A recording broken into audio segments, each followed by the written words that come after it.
नाशिकमधील वादग्रस्त भोंदूबाबा कॅप्टन अशोक खरात प्रकरण समोर आल्यानंतर काही दिवसातच महाराष्ट्र ॲप्स्टीन फाईल्स या सिनेमाची घोषणा करण्यात आली होती. पण हा सिनेमा आता वादात अडकताना दिसतोय. राष्ट्रवादी काँग्रेसच्या नेत्या रुपाली चाकणकर यांनी चित्रपट निर्माते, दिग्दर्शक आणि अभिनेत्री दीपाली सय्यद यांच्या विरोधात 25 कोटी रुपयाचा अब्रू नुकसानीचा दावा ठोकला असून कायदेशीर नोटीस बजावल्याचंही समोर आलं आहे. या सगळ्या वादावर आता दीपाली सय्यद काय म्हणाल्या जाणून घ्या. नमस्कार, मी दीपाली सय्यद, महाराष्ट्र ॲप्स्टीन फाईल मधील कलाकार. खरं तर आमच्यावर 25 कोटीचा दावा टाकण्यात आला आहे आणि ज्या व्यक्तीने हा दावा केला त्याच्यावर मला हसू येत आहे. कारण हा चित्रपट कोणाच्याही जीवनावर जीवनपट नाहीये, आत्मचरित्र नाहीये. तिथे कुठल्याही व्यक्तीचा नावाचा वापर केला गेलेला नाहीये. हा चित्रपट केवळ महाराष्ट्रामध्ये चाललेल्या भोंदू आणि भोंदूगिरीला फसून कित्येक महिलांचं आयुष्य बर्बाद झालेलं, संसार उद्ध्वस्त झालेले आहेत. त्यांना कुठेतरी ह्या गोष्टीचं ज्ञात व्हावं, ह्यासाठी हा चित्रपटामधून प्रकाशझोत करण्याचा प्रयत्न करत आहोत.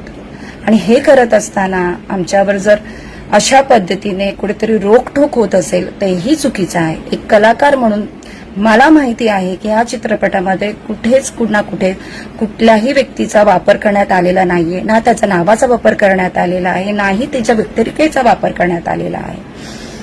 हा फक्त महाराष्ट्रात जे घडलं गेलेलं आहे ते सत्य दाखवण्याचा प्रयत्न केलेला आहे. आणि हे करत असताना जर तुम्ही आमच्यावर 25 कोटीचा दावा टाकत असेल तर हे कुठेतरी चुकतंय. आणि ह्या चुकीमधून मला असं कुठेतरी जाणवतंय की हा चित्रपट न बनवून देण्यामागे तुम्ही जे केलेलं आहे हे खरं आहे का?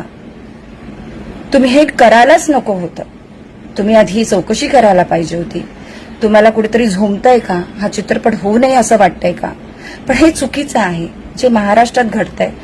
महिलांवर होणारे अत्याचार, महिलांवर होणारे शोषण हे कुठेतरी थांबलं गेलं पाहिजे. आणि अशा मार्गाने जर आम्ही एक कलाकार म्हणून चित्रपटात काम करतो आणि काम करून आम्ही जे सत्य आहे ते दाखवण्याचा प्रयत्न करतो आणि ते कलाकार म्हणून एक अभिनय करून लोकांमध्ये जागृती पसरवण्याचं काम करतोय. आणि हा चित्रपट फक्त तोच आहे, ह्याच्या व्यतिरिक्त काही नाहीये.